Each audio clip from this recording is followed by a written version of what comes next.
શ્રાવણ મહિનો ચાલી રહ્યો છે અને બહુ બધા લોકો દારૂના આદિ જે છે આપણા સુરત શહેરની અંદર, સુરત શહેરમાં ખુલ્લેઆમ દારૂ મળે છે અને બધાને જેટલો જોઈએ એટલો મળી રહે છે. પણ ઘણા બધા ધાર્મિક લોકો અથવા તો એમના ઘરવાળા જે ધાર્મિક છે તે ફોર્સ કરાવીને શ્રાવણ મહિનામાં દારૂ બંધ કરાવે છે.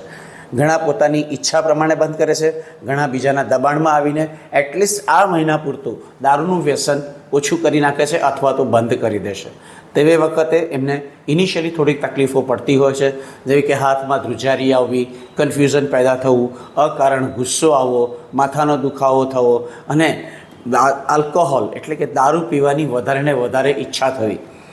આ ઇનિશિયલ સ્ટેજમાં ચોક્કસ થઈ શકે. જો એ ઇનિશિયલ સ્ટેજ તમે ખાળી શક્યા હો તો ડેફિનેટલી વેરી ગુડ.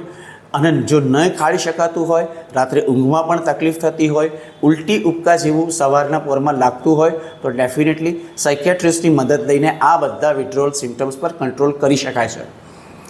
અને હા, એક સારી સલાહ આપું છું.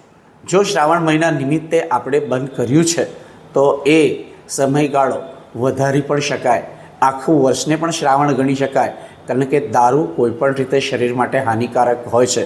એ લીવર પર, કિડની પર, હાર્ટ પર, તમારા મસલ પર અને તમારા મસલમાં રહેલા પ્રોટીન પર અસર કરે છે, જે લાંબે ગાળે તમને ખૂબ જ નુકસાન પહોંચાડે અથવા તો એવી કન્ડિશનમાં મૂકી દે જ્યાં તમારાથી પાછા આવવાની શક્યતા ઓછી થઈ જાય છે.